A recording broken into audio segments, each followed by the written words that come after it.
What's going on, Jid Pros family? John Jid II here with the beeper. Happy St. Patrick's Day. It's a huge holiday, especially out here in East Lansing. Kids are about the streets, having a couple cold ones. But it's a great day, great experience. I actually got into the Evan Williams earlier. Check my Snap story if you haven't seen it. But it's a great day out here in East Lansing. Great weather. Tony, how are we feeling today, man? Feeling great, man. Feeling really good. Happy to be here. I didn't have any green on. I didn't realize I didn't have any green on. And then I saw, kind of the header of the live stream. Hope you have green on for this one. So I had to scurry, run around, find something. Again, thank God I'm a Spartan fan. I got a million things to wear that are green.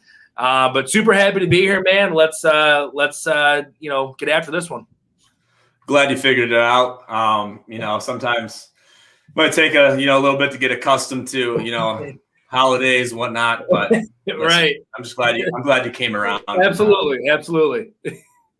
Good stuff. So let's dive right into it.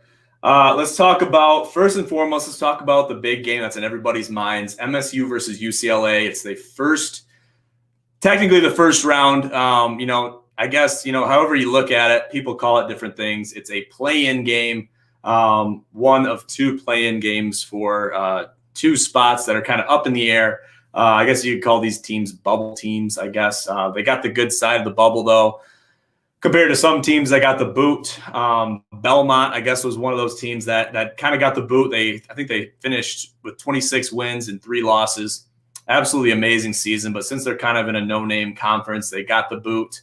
But then you see teams, and I was listening to Dick Vitale on ESPN talking about this, and there's teams that have, 14, 15, even 16 losses that are in the tournament. And Belmont with 26 wins, 3 losses is not in the tournament.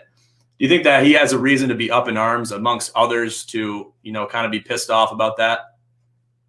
Yeah, here's the thing.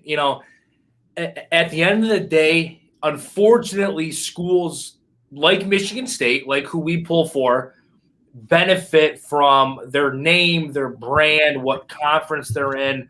A school like Belmont, honest to goodness, could have been in this tournament, and they could have won a couple games. They could have won a first-round game. They could win 2 games. Who knows? But unfortunately, with them being smaller, with them not really being, as big as, as a Big Ten or Pac-12 school, take a school like Syracuse, for example. Syracuse has double-digit losses along with Michigan State. But with them being in the ACC, with them being, with Jim Boeheim, Hall of Fame coach, all this stuff, they get in. So the tournament as equal opportunity employer as the tournament likes to make it seem that it is, it really isn't. A team like Michigan State, I get. Now, Michigan State's a little different. They beat 3 top 5 teams, in a week, essentially. That's a little bit different. But schools like Syracuse, again, I would have rather, watch maybe an underdog story and a school like Belmont be in the tournament than a school like Syracuse. So unfortunately, those schools kind of get shafted. And that's just kind of how the cookie crumbles with the tournament. Yeah, it just kind of is how it is. You got to calculate so many different things, difficulty of conference. You got to calculate different games that certain teams are having to play in. And, it just kind of depends on the conference and things like that. And, it comes down to notoriety. What's your history look like? What's your past performances? There's a lot that gets compiled. I'd love to be in that committee room where there's kind of, having a meeting of the minds, talking about right. What teams are making it, what teams are not making it, why certain teams are making it, why certain teams are not making it. And I think that'd just be a compelling experience to be involved in that. But that's way out of my pay grade. Here's the thing, though. Here's I don't know. To me, if I'm a school like Belmont, okay, and I know my conference schedule isn't the toughest. I know I'm a mid-major. I know I don't play really anybody extremely difficult. I'm going to kind of load up in the non-conference. I'm going to play mid to lower teams in the ACC, in the Big Ten, in the Pac-12, in the Big 12. I'm going to play 2, 3, 4 of those teams in the non-conference schedule. So hopefully I win half of them. Maybe I win all of them. I don't know. And then all of a sudden my strength of schedule is boosted because I beat some of those teams. I cannot stress enough how important non-conference scheduling is And that's why a guy like Tommy Izzo, is so respected, because he'll play anybody. He doesn't care who you are, how many games you've won, what you do. He will absolutely play anybody in the non-conference. That's why he plays in the Champions Classic every single year with Duke, them, Kentucky, and Kansas, the blue bloods of college basketball. And he'll go out and he'll play in these big tournaments to get his boys ready. And I wish smaller schools were afforded the same opportunity as that, so we could really see if these schools can hang with some of the big dogs.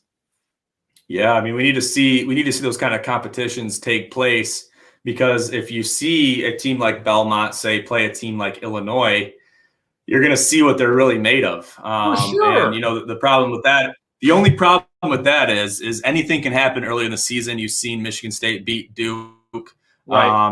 Which Duke really didn't have much to show for this year anyway.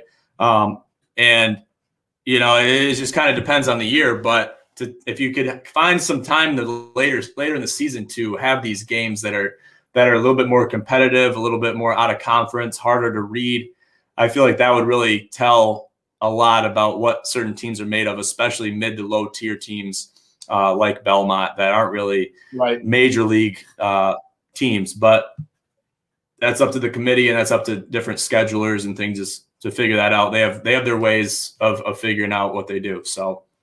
Well, let's dive right into the. Oh, go ahead.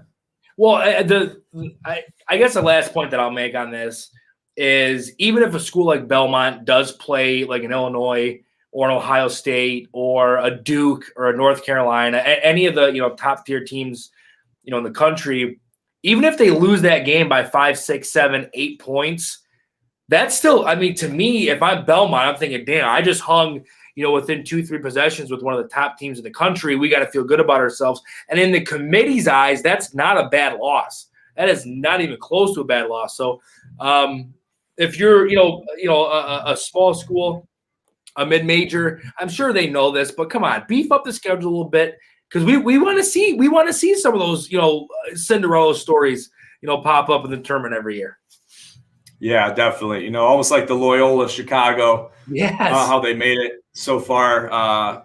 And, it's just it shows what they're made of, and it shows that they, even their, mid-lower team, they've really made a name for themselves over the past couple of years. But during that time, they really weren't much, even compared to a team like Belmont. They were probably similarly compared to a team like that. So to see that happen, they had the opportunity, they seized the opportunity. And they made a name for themselves. So hopefully we see more of that going into the future here. Let's dive into the bracket, though. So we still have some spots open for the Gin Pros Bracket Challenge. We're going to be closing down the registration for that around 3 o'clock tomorrow. So if you're not involved, if you haven't figured it out yet, let me know, and I'll get you the link to get involved with this, and we can get you going. We still have some spots left. So if you have any interest in it, let me know sometime between now and later tonight, and I can get you involved. But, Tony, I think we're going to do something very special here tonight for the people and the viewers of Gin Pros. We're going to go through our brackets from the Sweet 16 on in. Do you want to go first? Or you want me to go? Listen, I'll kind of take the reins first on this. Okay, I'll kind of dive first into mine. So let's start in the West. Okay, I'll start in the West first. Not really a whole lot of surprises, I guess. Now, it's past that Tuesday deadline. Okay, it's past the Tuesday deadline. So a team like Virginia's in right now. As of right now, Virginia's in. Okay, so in the Sweet 16, I have Gonzaga, a 1 seed, against Virginia, a 4 seed. I guess I won't dive into who I think's winning that game, but I do have a 1-4 matchup in the Sweet 16.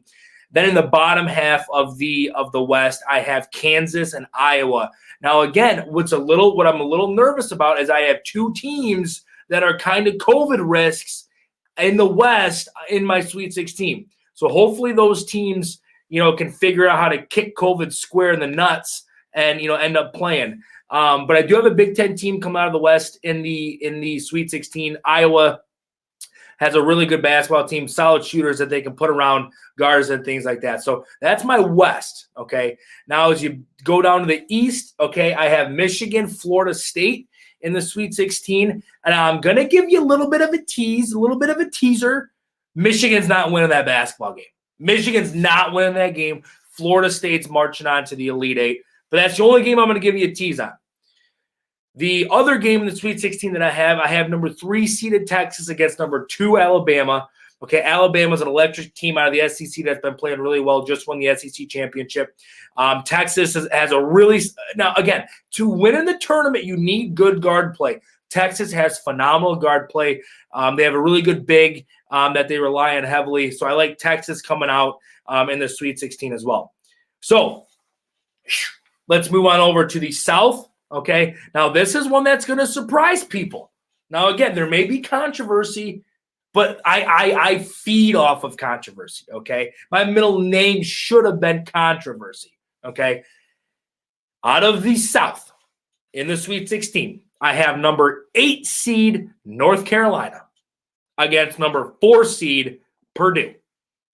I think North Carolina has been playing really good basketball the last probably third of the season, okay? Again, if anybody is going to get them rallied up, it's going to be Roy Williams.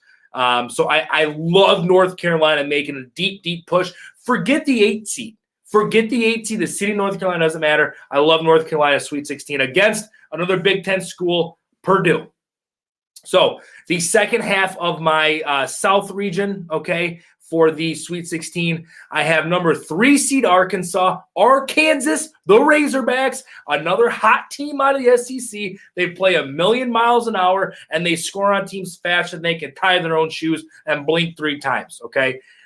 Going up against Arkansas as a 3 seed, I have number 2 seed, the Ohio State University. I think Ohio State's been playing really well. They were a few possessions away from winning the Big Ten tournament against Illinois. I think they're finally starting to get back on track, and they really don't have that tough of a run to get to the Sweet 16. So I like number 2 seed Ohio State getting to the Sweet 16 against the SEC number 3 seed Arkansas. Now, get down to the Midwest, the meat and potatoes of the country. Okay, I have number 1 Illinois against number 4 Oklahoma State. And I tell you what, if I'm right, which I'm never – again, I've picked every bracket I've picked since I've been doing this, since I was a wee lad, okay? I'm never wrong. Teams just don't perform the way that they should, okay? Not my fault. It's the team's fault. I have 4 Illinois, Oklahoma State, a Big 10, Big 12 matchup, 1 versus 4. It's going to be an electric game. It's going to be an absolutely electric game. Just a little precursor. I have Loyola Chicago, the 8 seed, winning a game in a tournament. They're going to have what's her name, John? Not Mother Mary, but what's her name? Mother Teresa. I can't remember what her name is. Sister Jean. Sister Jean's going to be in attendance for the first round of the tournament. She's vaccinated. She kicked COVID in the shorts. She's wheeling, dealing. Loyola Chicago, absolute mortal lock to beat Georgia Tech in the first round. Anyways, Illinois, Oklahoma State, first part of the Midwest of the Sweet 16. Now, as I've dropped down of the Midwest, okay, I have another really exciting matchup. I have the 3rd seeded West Virginia Mountaineers, okay, going up against the 2 seed Houston Cougars. 2 teams that can really play ball, that can really score. West Virginia, when they want to play really good defense, they can be one of the best defensive teams in the country. Houston can score the ball whenever they want to. They had to beat a pesky Memphis team to win their tournament as a 2 seed. So that is my Sweet 16. I don't know if we're going to go deeper in. I guess I'll let Bink give his Sweet 16, and then we'll go from there. But that is the official. Yeah, well, let's do that. That is the official Beep Sweet 16. I'll let John go ahead and give his now. So I'm not going to get too in-depth with player profiles and all that, but what I have in the West, I'll start with the West. I have number 1 Gonzaga against number 5 Creighton. I have Creighton beating Virginia, which is kind of a controversial pick, but as we've seen in plenty years past, Virginia doesn't play their best every year in March Madness. Yes, they did go to the final game with Michigan last year, but listen, we don't want to talk about that. So Gonzaga and Creighton. Next, I have number 3 Kansas against number 2 Iowa. Very similar, if not exactly the same, to the Beepers. And then moving down to the East, I have Michigan, Florida State. And then I have Texas against Maryland. I have Maryland pulling the upset against Bama. I think that's an easily upsettable game. I really like Maryland. I like to see what they've been able to do in the Big Ten so far. They've had some tough losses, but they beat State twice, so I feel like they have what it takes to beat a Bama team. A little bit of cross-conference action there. Anything can happen when you're crossing conferences. I mean, anything can happen within your own conference. But when you're crossing conferences, you're having a lot of different variables come into the equation. So I think that could be interesting. Moving on to the South, I have Wisconsin and Purdue. Also, I have Texas Tech and Ohio State. I have Texas Tech pulling the upset against Arkansas, the Razorbacks. I think that's going to be a good game. Texas Tech gave Kansas a lot of hell. Not our Kansas. They gave the actual Kansas a lot of hell early in the season. Big time matchup. I actually lost money betting on Texas Tech. But I think they have what it takes to beat the Razorbacks. So I'm hoping on it. And that's the important thing about when constructing your brackets is you got to be able to calculate and figure out where the upsets are going to be, because they're going to happen. Okay, they're going to happen. You're not just going to pick, whatever everybody's seated, and kind of figure it out that way. That's just not how the cookie crumbles. It never happens that way. So you got to pick your upsets and pick your poison where you have to. Moving into the Midwest, I have Illinois against Oklahoma State. Cade Cunningham's an absolute beast. He should be in the NBA, like Tony said before we got on the stream today. He's just out of his own league. And I think personally, I don't even think he should be playing for Oklahoma State. He should be playing for a Kansas, Kentucky, Duke type team, higher tier team. But he found his home in Oklahoma State, and he's doing a good job there. And yeah, I think that's the Sweet 16 for me. That's everybody. There should be one more. There is one more. West Virginia and Houston. Okay. West Virginia, so the 3 seed versus the 2 seed. Yeah, I mean, that's what I have for that. Do you want to move on to the Elite Eight all the way on in, or do you want to just kind of leave it at that? You know what? I mean, come on. I mean, let's at least – okay, how about we give our Final Four?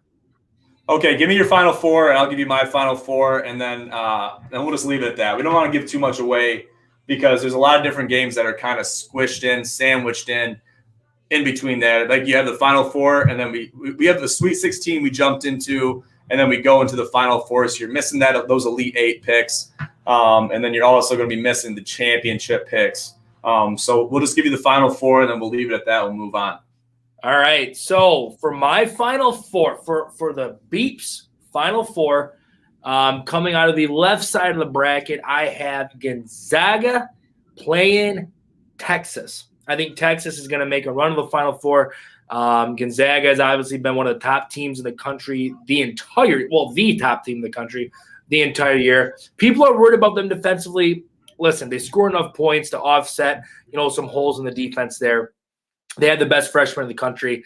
So I like Gonzaga, Texas. I'm not going to tell you who wins this, but Gonzaga, Texas. On the right side of the bracket, this is where I have a little bit of controversy. I have the 8 seed North Carolina Tar Heels. I think Roy Williams figures it out, finds his stride, because he's got the talent. It's just a matter of the guys playing together and at the right time. And I think they do it right here in the tourney. I got North Carolina playing the number 1 seed, Illinois fighting Illini on the other side of the bracket. Well said, well said. So my left side of the bracket is actually identical to yours. I have Gonzaga and Texas. And then on the right side, we differ a little bit. So I'll have number 9 seed Wisconsin playing the 4 seed Oklahoma State. And I think Oklahoma State wins that game, but I think Wisconsin does what they have to do to make a push. Their entire schedule going, starting at the beginning all the way into the end. They have a couple tough games right there. Obviously, they have to beat North Carolina, which is in your Final Four. That would absolutely botch your bracket, but it would also botch mine if it goes the other way. And then I also have another upset in there too. I have Wisconsin beating Baylor after that. That might be a tough game. But I think that they have what it takes. Baylor's kept it close with a lot of mid-tier teams lately, especially wrapping up the season. So, I mean, anything can happen with Baylor. I think they got lucky to even clinch the 1 seed, in my opinion. But It is what it is. And then I have them playing Purdue, a Big Ten matchup in the Sweet 16, where I think that they prevail too. Matt Painter's held a pretty good team over there at Purdue. So, I mean, that might be the toughest game of them all, in my opinion, too, just because Purdue's been really showing me a lot of strength going into the stretch here. So we'll see what happens. But I like my Final Four, man. I might do a little bit of tweaking to it here later tonight, but I really don't want to change it a whole lot. I like where it's at, and I want to just kind of leave it because if you leave it, then you guys could always say, oh, well, if I would have changed it, it could have went another way. But then you're second guessing yourself. You second guess yourself, change your bracket, and then your original bracket wound up, being playing better. And being better. Yeah, right. You're gonna be kicking yourself right in the nuts. So. Yeah, I'd rather do it the former way than the latter. So I've been a firm believer. I've been a firm believer in your first bracket is always your best one. Now I know there are people out there that fill out 79 brackets and this scenario. That listen, go with your gut. Okay, go with what your gut's gonna tell you. Bet with your head, not your heart. Okay, and make a good analysis of who you think is going to win and fill out. I think the ESPN Tournament Challenge and the CBS Tournament Challenge, all these other tournament challenges should limit people to one bracket. Okay? Because if I had 30 chances at any contest I was in, at a certain point I'm going to hit it. And I don't care if it's 68 teams. I don't care what it is. You should get one bracket. And this is my one bracket for the year. And listen, it's going to be the perfect bracket. I'm going to win $1 billion, and the rest is going to be history. Yeah, I mean, that's an interesting caveat you brought up, especially for the Gin Pros Bracket Challenge. If you're taking part in it, if you took part in the buy-in, the $25 buy-in for the potential $500 winnings once we acquire 20 teams or more, there's only one bracket that you get. It's not like you can make 73 brackets. Right. And hope one of them does good and pick multiple winners and all that stuff. No. That's not how it's going to work. There's one bracket. You get one chance at it. You get a good hard look at the bracket itself. It's right in front of you. So, I mean, if you can't make an educated analysis of all those games and compile that into one bracket, then you're shortchanging yourself. You shouldn't even be in it at that point. And you shouldn't be in it, and you shouldn't even be participating. So, things to consider when trying to get into the Gin Pros Bracket Challenge. Like I said earlier, there's a couple spots open, so if you have any interest in that, please let me know ASAP because time is of the essence. Good stuff. Let's move on a little bit. Let's talk about gin picks. So there's been some fluctuation. Tony what'd you go, 9-0? Went 9-0 2 days ago. On the 15th, you went 9-0. You had San Antonio money line, Phoenix money line, Los Angeles Lakers money line, Pittsburgh plus $1.50, Capitals plus $1.50, Florida money line, Philly money line, Calgary money line, and San Jose plus $1.50, which I think they absolutely obliterated whatever team they were playing. So you didn't really need that $1.50. But listen, going 9 for 9 on any given day there's something to be said about that, and you got to give your props where props are due. So I'll give you those props on the live air right now. Good stuff. But moving on. Let me see how many games I had today. I want to toot my own horn a little bit. 1, 2, 3, 4, 5, 6, 7, 8, 9. So I had 9. I went 8 out of 9 yesterday. I picked Real Madrid money line, Manchester City money line, Utah money line, Philly money line, Chicago money line, New Orleans plus 1.5. I wanted to say $1.50. A point and a half. And who did they play? Who did New Orleans play yesterday? Portland? Was it Portland? I can't remember, but it was. I think it was Portland. Yeah, they lost by a point. They lost by a point. The spread was plus 1.5, so I covered by half a point. Needless to say, I'm very happy about it. Los Angeles, I took them -8. That covered with ease. Carolina really surprised me. They lost to the Red Wings. That blew me away. Absolutely blew me away. Then I took the New Jersey Devils money line. That one hit. So Carolina is the one game that screwed me over. I had a little bit of an inkling to tease myself with some NHL picks, and it kicked me in the shorts. And I get what I deserve. Okay, that's all I'm going to say about that. And Carolina, a powerhouse team in the NHL, losing to a very low-tiered Red Wings team absolutely surprised me. It set me back. So I ended up watching that game. I watched it, puck dropped to the final buzzer. And Detroit just flat out outplayed Carolina. And that was it. Detroit just flat out outplayed them. They outskated them. They were more aggressive. The goalie for Detroit, I can't remember his name. People are going to ask me name. I can't remember the dude's name, but he played absolutely out of his mind. So really good win for Detroit. They've actually strung together a few good wins lately. They beat Tampa Bay the other day. They just beat Carolina last night. A few good wins for Detroit recently.